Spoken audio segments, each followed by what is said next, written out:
প্রাণের বন্ধুরা, এই যে আমার করলা গাছে দেখেন আমি যত্ন করছি।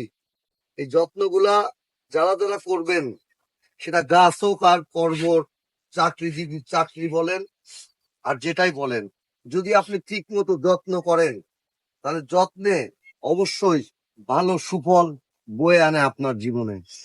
এই দেখেন আমার লাউ গাছটা, হয়তো ওই দুইটা গাছ থেকে ফসল পেয়েছি, এই গাছ থেকে এখনো লাউ গাছ থেকে পাইনি, কিন্তু এই গাছ থেকে আমার ঝিঙ্গা হয়েছে।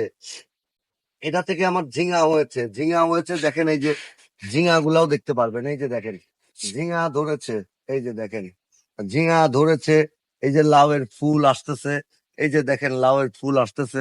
হয়তো এটাও হয়তো আর 10-15 দিন পরে এই ফসলটাও পাবো। শুধু আমি জাস্ট পরিচর্যা করেছিলাম এবং কিছু ইনভেস্ট করেছিলাম, যে কিছু চারা গাছ এবং এই বাঁশ দিয়ে এই ঘরগুলা করেছিলাম।